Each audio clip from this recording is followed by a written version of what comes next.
Welcome to the Blue Pod. I'm here with Jessica Cerato, certified numerologist. Hi, Jessica. Hey Bree, how are you? Good. Thank you for joining me today. I'm so excited to be here. Thanks for having me. Yes. So I wanted you to tell us a little bit about yourself.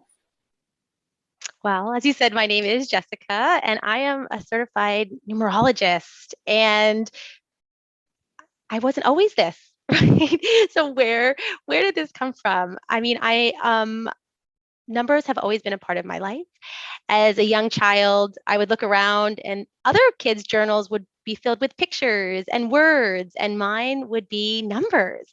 Um, and it was just something that always fascinated me. Um, but growing up, I didn't know what a numerologist was. And because I was good with numbers, I went into business and finance. And that was my path for a long time until I became a mom. I'm the mom of two young girls. And in seeing them grow and just seeing how different they are, really got me curious about like what really makes us unique. What what um what is that all about? And more importantly, like when we know that we are unique and we know that we are different, how can we really lean into that and share our gifts with the world? And that really brought me to look at numbers in a whole other way and to understand that numbers have energy and we all have different energy and how that kind of combines. So, um, yeah, that is my life's work now. Kind of a like many of us, right? We take a lot of twisty turnies in our life, and we end up where we are now. But it is all part of our path, I believe. Yeah. That's awesome. And it's interesting that when you were young, that you were so intrigued with numbers, but didn't even know that numerology or what a numerologist was. Like that is so. It just makes me think like like they always say that our passion, we discover it either we know what it is deep, but we don't, sometimes it takes a bit to discover it or find it. So it's like you already knew but didn't realize what it was. So that's really cool. Yeah, and I think, like you said, I think that's the same for a lot of us, right? And when we open up to the possibility of what is out there, we can find so many unique and fascinating things. So it's really important. You know, what this has also taught me is to really trust my intuition. And really prioritize my intuition over my intellect. And and that is my hope for everyone too, is to really understand that we have intellect, we have our ego for a reason, it's here to keep us safe, but our intuition is our superpower, and to really lean into that and trust that. Absolutely. So I'd love for you to share, what is a numerologist? Exactly the question I was asking right before I started to study. So, numerology is the science of numbers and the study of numbers. And it is actually an ancient practice. Pythagoras, who was this Greek mathematician and scientist, he's the father of, they say, of numerology, and he was actually studying music at the time, and he was hypothesizing that musical notes, of which there are seven, have this unique frequency and this energy to them. And through that, he developed and discovered that actually numbers have energy as well. Each number has a different frequency and it oscillates at a different rate per second. And that is why we actually feel numbers differently. This is why when you see numbers, if you ever see like repeating numbers, or you see numbers on a license plate or just around you, you get this, it catches your eye and it makes you pause. That's actually the energy hitting your energy field. And so through his work, he helped to, like I said, understand that all numbers have an energy. And it's when we put those numbers together where we can really see how they start to interact. And each one of us, as a person, depending on the date that we were born, of course, carries a different numerology. And so it's really kind of looking inside our coding, our kind of numerical DNA, and seeing what energy we hold and what the potential is. Because I would say it's not like fortune telling. It's not like you are this. It's the potential that we have inside of us. It's what you were just saying before. It's this knowing or feeling inside of us that there is something, but we can't quite connect the dots. And numerology can help us connect the dots and give us more information about our gifts, about our challenges, about what lessons we're meant to learn, and then also how we interact with others in our life. Those people who you just seem to click with, and those people who really seem to challenge you. Those are there's a lot of things at play there, but one of the basic things is the numerological energy is either coming together or kind of repelling. And by knowing that, of course, you can lean into your own strengths, but you can also have empathy for others, even when they're challenging you, just understanding that they're different. And it just really gives us this language, universal language that we can all start to speak and understand. And really, the purpose is to share our unique gifts because we are all so different, down to the second you were born, right?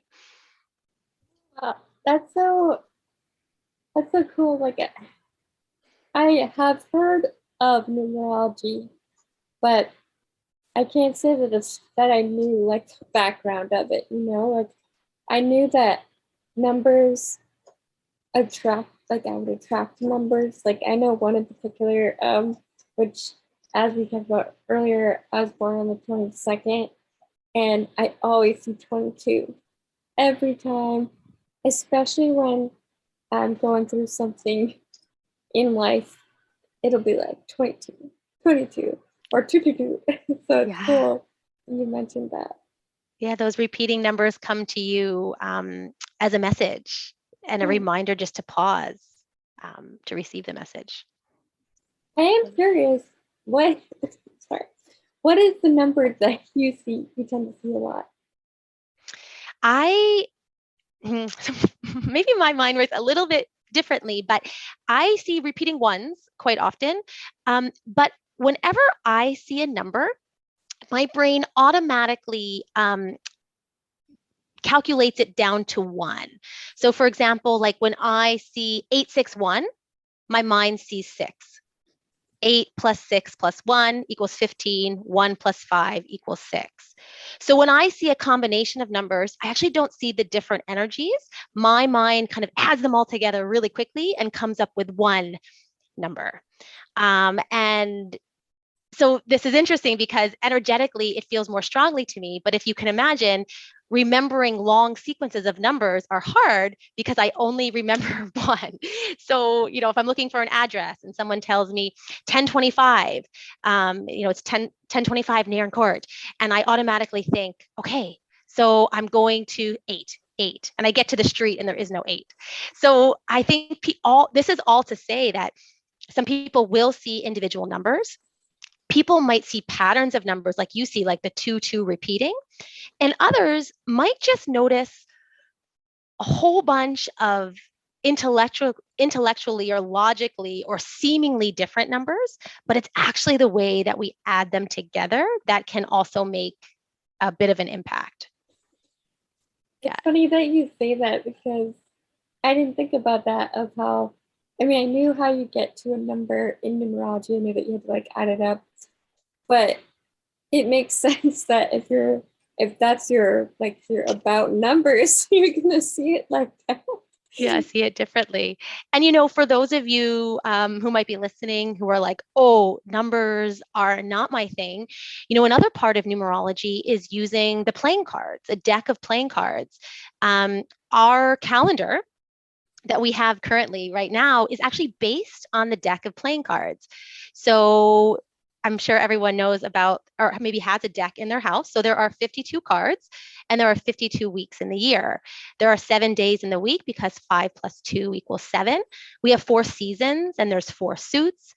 We have 12 months, there's 12 court cards. There are 13 numbers in each suit, and there are 12 signs of the zodiac plus the sun. And if you add up all the numbers of the deck of cards, and if you're home, if you're listening, I encourage you to do that. You're going to come up with 364. And then you take the joker and you get 365 and a quarter. And that's exactly how many days we have in our year. So all of these cards are also sending us messages.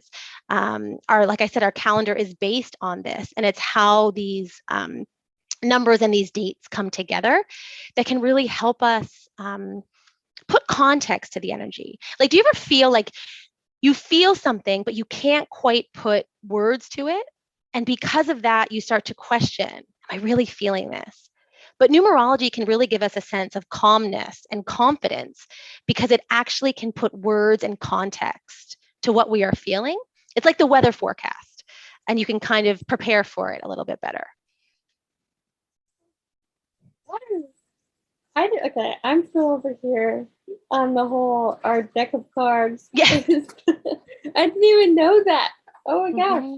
I've been learning a lot today. Yeah. And so each of us, based on the date of our birth, we of course have our ruling number, which a lot of people know about numerology, and we have our grids, but we also have a playing card, and you are the 8 of clubs.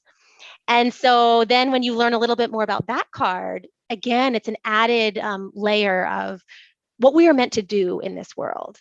And it kind of gives you hints and nudges about your path. So how would you read, like, so you said, like, let's say if I am the 8 of clubs, what does that mean? Like, what can I get from the 8 of clubs when I look at it? So the 8 of clubs, if we look at the suit of clubs, that's all about knowledge and communication and conversation. So you are someone who likes to think, who likes to communicate. And I laugh because we're speaking on a podcast, so of course. And the 8, if we think about the 8 of what this means, it's a flow, it's a back and forth. It's it's independent number, but it also has this softness to it of an ebb and flow. So you are meant to live your life in constant communication, allowing your voice to be heard, but also hearing the voices of others. And it's this gentle, I don't say balance, but it's more like the sands of the hourglass, right? Of how the sand flows back and forth between there. And like I said, it's definitely a mental energy. And so very strong thinking and rationalizing sometimes. And so, of course, if you think about, we just talked about all the great parts of this. The challenge sometimes with the 8 of clubs is getting stuck in the mind a little bit of worry, a little bit sometimes of a fixed mindset of getting focused on one thing. Yeah, so I see you a little smiling there. Yeah, so you've got like I said, the sparkle of each number and the diamonds in the rough. We talked about how each number has an energy, but the reason why you and I might feel an energy different is, of course, it has a spectrum. So there's like this in the flow side, this positive or this empowered side, and then there's the disempowered side, or don't like to use the word negative, but maybe like in the mud, and it's everything in between. So, today's energy, I could feel really excited and expansive and wanting to do a lot of things. But on the negative side of the same number is feeling a little bit of overwhelm, or things are moving too quickly, or there's so many ideas in my head that I'm actually stuck in indecision. And that's why, yeah, we each experience it a bit differently. Wow. That's, first off, you're accurate on the other side, the flip side. Yeah. Worry, it's not even a little bit of worry. Worry is like my main go-to. I definitely get stuck in my mind a lot because I'm always thinking, and I used to not be able to sleep over it, but lately I've been able to sleep a bit better. So I was curious. So I know, like, there's our power number, like we talked about how you and I are 11s. Like, tell us a bit about those numbers. Sure. So you get the ruling number by adding up all of the digits of your birth date and reducing it down until you get a number between 2 and 11. And this is your ruling number. And this is influence you have for your entire life. And each one kind of represents this archetype of how we show up in the world. But again, there are these how we show up in the positive way and how we might challenge ourselves a little bit. And just by knowing those, we can, it can help us overcome a little bit, or at least we still might be in the mud side, but at least knowing why we are. And then from there, there's so many different parts of the chart that we can go into, because I know probably are thinking, well, if you're an 11 and I'm an 11, and we don't feel so similar, like how does that work? Well, the ruling number is just one part of your chart. And so what you and I were talking about, the next thing we can look at is this energy grid. And you can just imagine this tic-tac-toe board. And you put all of the digits of your birth date in the tic-tac-toe board based on where energetically they fall. This is where a numerologist can help you. And it can create tic-tac-toes or arrows, numbers that connect, numbers that kind of float by themselves, and also blank arrows where 3 in a row is not filled. And this is where it's so interesting. You and I are both 11s, but we both have very different energetic grids. And we were talking before, you have this arrow of curiosity. You love to ask questions. You like to experience things for yourself. It's kind of like you need to see it to believe it. Whereas I don't have that arrow. I have a different arrow. I have the arrow of frustration, which is high expectations and getting really frustrated maybe when that doesn't happen. And I also have the arrow of hypersensitivity. And this is where I feel other people's emotions so strongly that if I'm not aware of it, sometimes it overwhelms me. And those are just 3 of the possible 16 arrows you could have, right? So then by looking at these arrows, you can kind of see, okay, this is where, this is how I'm feeling, and this is what I can do about it. Or like, speaking of families, like this is how my kids are. This is how I'm different from them. And this is how they're different from each other. So can I parent differently? At work, how you interact with your coworkers is different. And so far we've talked about our energy that we carry for life.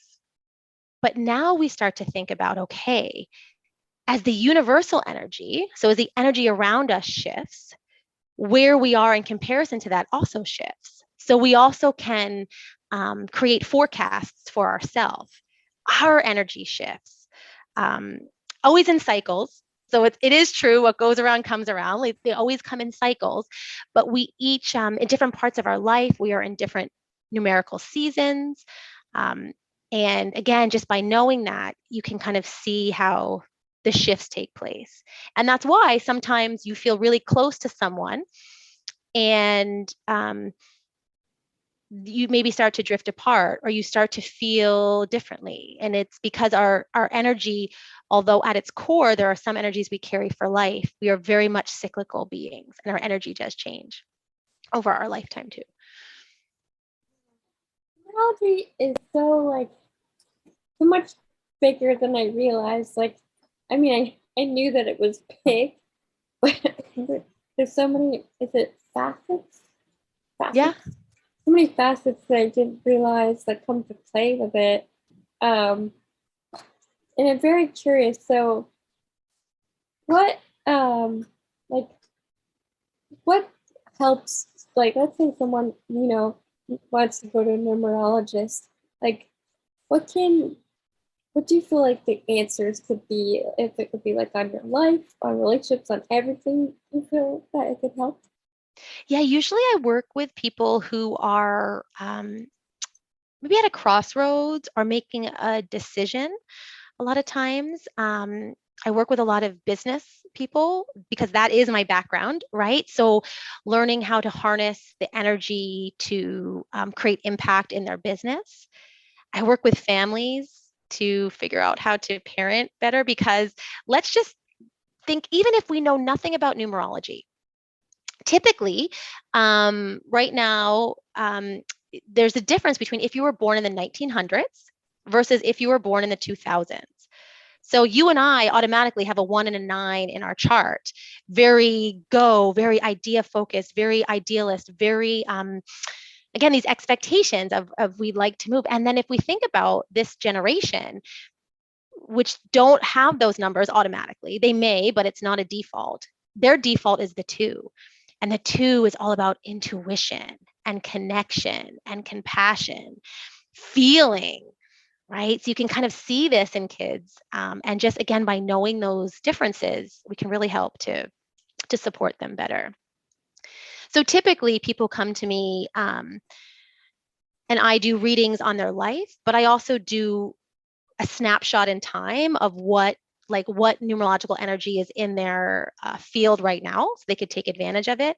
And I do a lot of relationship readings, but relationships could mean, lovey-dovey relationships, but it also could mean work relationships or parent-child or sibling.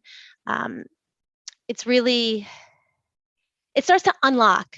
And I feel that numerology is really just a mirror. A lot of what I say to my clients, if we're both honest, they already know it, right? And so it's just, again, like providing this context or this like aha. And then once you can accept it and know it, you can actually act on it. And so it's really empowering people to make a change that they've been considering, or let their gifts shine, right? And I kind of, what people might view as their challenges, me from a science perspective, is actually their biggest strength. And so kind of just switching your head around, oh, like that's actually might not be a weakness. This, if I flip it, this is actually is a strength, and that's why I really need to focus on it. I love that. And I love that you can take it, and I feel like sometimes people need to see their own things on paper. Like Yes. if it's on paper, it's real. Yeah. Because sometimes I know, like, I have my intuition, but I feel like I try to question it too. Like, even though I know it's real, it's there, I'll be like, but am I sure? Or is this just my head wanting this to be? So I can see how having, like, even if they know already, having it on paper and saying, okay, it says this, so therefore I can do this. I got this. I can see that being so beneficial in all those in parts of life. So that's really cool. It makes me want to do this reading. Well, you got one. I'm here for it. This, and just like you said, it also, our numbers tell us how we each access our intuition differently. Because I think part of the reason why maybe some people don't trust their intuition is they see others using it and it doesn't look like the way they feel. So, some people who use their intuition very openly, they feel things. They might feel warm, or they just feel it. I feel nothing. It's all like visions in my head. It's very much so if I didn't know that, I would be questioning, well, I don't really feel it. I'm not really getting this warm, but I sense it. I see it. And so the numbers can teach us, yes, we all access our intuition differently, and you're meant to, and you're not meant to be like anybody else. And just by knowing that, you can, again, trust it more. Yeah. That's awesome. And it makes sense too, because I can also say that I don't know if I feel it. Like, it depends. If I'm in a situation that I know is unsafe, I feel, do not do this or do not go there. But I always hear in my head, like, do not do that. Yeah. Or this is not for you. Yeah. So that's how I feel like, I guess, the downloads. Mm-hmm. Yeah.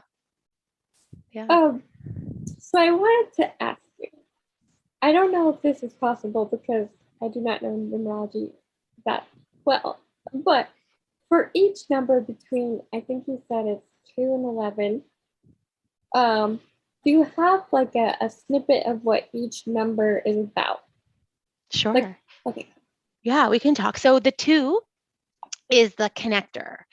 is all about compassion and really wanting to converse and connect. On the negative side, that can turn a little bit into like codependency or needing someone else.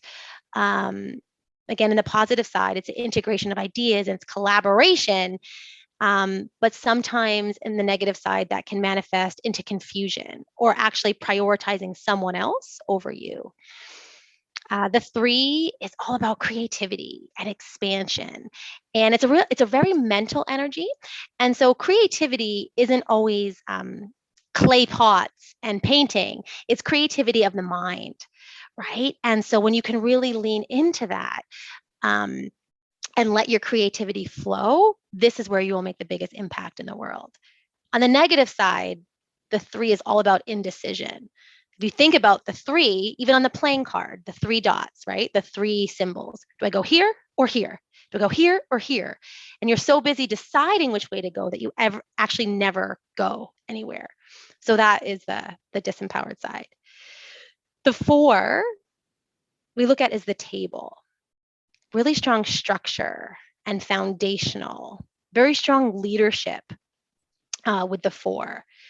And the negative side is sometimes too structured or too stable or not able to move, the inflexibility of the 4. The 5, I like to call the hummingbird. The 5 is like all about freedom and being curious and learning and teaching and really called by a higher purpose, but trying to figure out. I think of the 5, if you think of what the 5 looks like, it's like this rocking horse, rocking back and forth, but enjoying the ride of that. On the negative side, it's clinging to the past or not feeling strong enough to move forward. 5s are also really great arguers. That could be a really good thing. Like they're very strong debaters, but when that turns a little bit into the negative side is when they're resistant to maybe looking at things a different way. The 6s are all about love and harmony. They are meant to be in this world to bring two things together. Very harmonious energy, very loving energy. If you think about the 6, the shape of it, it's like this warm hug. You're like snuggling someone in that little cocoon of the 6. But in the negative side, it's when this really nice warm hug kind of turns into a stranglehold, when you try to hold things like a little bit too closely, right? When you get attached, when you have this material focus. And so a little bit of anxiety with the 6. The 7s are the rebels. The 7s are like, if you think about the number 7, it's making a hard left-hand turn, is being out in front and like showing others what is possible, really taking action, really trusting themselves, really being brave, and also taking the road less traveled. On the negative side, sometimes the rebellion comes out in like a little bit of proving energy or being reckless and closed off from support. And really, the 7 is meant to be in action. So when a 7 is stuck, they feel really stuck. And so they really need to keep in action. And they can't be thinking of the how, they just need to go and trust that they'll figure it out. The 8, again, like we just always use the imagery of the numbers. The 8 has really 2 distinct sides, like the grace of an angel and the strength of a lion. And it's really these kind of 2 sides, and sometimes at odds, right? But it's understanding that that they're meant to be 2 polarities, and it's not to balance them, but it's to allow things to flow. Perfectionism is a really hard one for the 8s because they are beautiful masters. They are the people that you want to help you out with these complex problems, but sometimes the negative side can be stuck in perfection. We're almost there. The 9. Everyone's like, where's my number? So the 9 is the lighthouse. The 9 is this really focused on their higher purpose. And the 9 can look around. If you're a 9, you can look around at people in your life and you can see the potential in everything. And that's an awesome thing, except for maybe when you have people in life who you feel aren't meeting up to the potential. And that's when you can become a little bit of critical, perceived as being critical.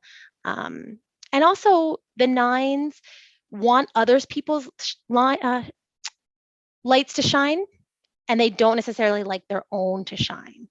But that's the role of the nine, is to really keep their light on for the lighthouse. We have the tens, who are this big giant wheel and who are interested in everything. They just have so much going on, which in and of itself is a really good thing and can be their greatest challenge.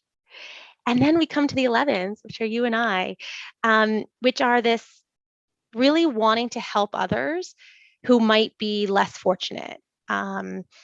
Really, really focus on equality, and having a strong sense of what is right and wrong, which again goes right into the negative side of it, is sometimes this really black and white thinking, or being a judgmental, most likely of ourselves. And so really, and we want people to go, we want to bring people higher. We want ourselves to go higher. And so there is these really high expectations of the 11. Thank you. So Wow. I know that was it. But I'm sure everyone listening maybe heard themselves, or heard, or could recognize someone else in their life as part of those numbers. And remember, even if that's not your ruling number, you might have that number somewhere in your chart, or it might be showing up more strongly in your energy at certain times. Yeah. Yeah, it's funny because some of the numbers that you were talking about, I could think of certain people in my mind. I'm like, oh my gosh, I bet you she has that number in her chart. Well, not as a bad thing, as good. Yeah. Just like they're the beautiful parts. But I do love too that each number has the other side, because I think it's important to know both sides of yourself, which we usually call that our shadow side. Mm-hmm. So that's really cool. Now, I know we talked about before we got live that you, well, not live, but that you have wrote or you have a free book. I do. Yeah, it's for those who are more interested in numerology and wanting to learn more about your ruling number. So it'll teach you how to calculate it, and it'll take you through the steps. So even if you're not a math person, I promise you're going to know what your ruling number is. And then just a little bit about what we talked about here, but expanding on, what are the strengths of your ruling number and what might be the challenges. And of course, once you know the calculation, you can calculate for other people in your life and share them. So I would love, everyone to download that. It's on my website, and it's a really easy way to start playing in the numerology. And I also have a free calendar that talks about the universal energy. So it's kind of like a forecast for the month, what we can expect energetically coming up. And that's also something that you can start to play with, because it's your personal energy, yes, but we don't live in a bubble, although sometimes we wish that we do, right? And so it is important to kind of get a sense of what's happening energetically kind of in the world. And people can have that too, so they can start to play with it a little bit. Oh, that's a really cool resource. And thank you for sharing that with us, because I feel like it's going to have so much information and kind of like diving in deeper. And I absolutely plan on using that resource, checking into your reading, because all of this just sounds so intriguing to me, as you know, from my arrow. Yeah. And that's my hope with sharing, is to really bring numbers mainstream. Everyone can feel numbers. You don't, quote unquote, need to be good at math. And it's just putting it in a way that everyone can see themselves in numbers, and just to play, right? It's also fun just to play and see what comes with the numbers too. Absolutely. Thank you so much for sharing all of this today. I wanted to see, like, where can our listeners find you? Sure. So I was laughing because you and I were talking earlier, Bree. One thing we didn't talk about, which I'll insert it here, is that our names also hold numerological energy. So each letter of the alphabet it equates to a different number, and we can add them together. And so this helps when we're choosing names, or why when we say certain names we feel something. All this to say, my parents made it very easy because I am an 11 and my name, Jessica Cerato, is an 11. So when I open my business, I'm keeping it very simple. So you can find me at all things Jessica Cerato. My website, jessicacerato.com, Instagram at jessica.cerato. Those are two really great places to connect. And you can find those free ebooks and the free calendars right on my website. So if you need help finding them, of course, you can let me know. But yeah, and so now I'm just like, oh, what is your name, right? If you're thinking like any words, right? Like what does your name signify, and what do I help people choose business names? I help people choose when they're deciding if they want to change their name. So also the sound, because if we remember Pythagoras, this is where he first discovered the numbers. He was actually studying music. And so the sound, the vibration of the letters, of how the letters come together to form a sound, also has this numerical energy. So, oh my gosh. I mean, there are just so are so many rabbit holes to go down in numerology, right? Yeah, now I'm going to be checking my name. I gotta check my name, my husband's name, my dog's name. There you go. It's endless. Possibilities are endless. Yeah, I'm definitely going to check this probably right after, because once I have something in my mind, I'm like, okay, I need to look at this now. Well, it's been such an honor having you on here, and as you know, I love having my guests share like an affirmation or a mantra. What do you go by for your life? Mine is quite simple. It's 4 words. I trust my intuition. I trust my intuition. And in doing that, I hope to inspire others to trust theirs as well. I love that. I feel like I've noticed in life that sometimes each week there's a new pattern or theme for me. And I've been hearing a lot about trusting intuition. Like that's been the theme the past actually week or so. So it's crazy that, I mean, it's not crazy. It's awesome that is what your your mantra is. Yeah. Well, thank you.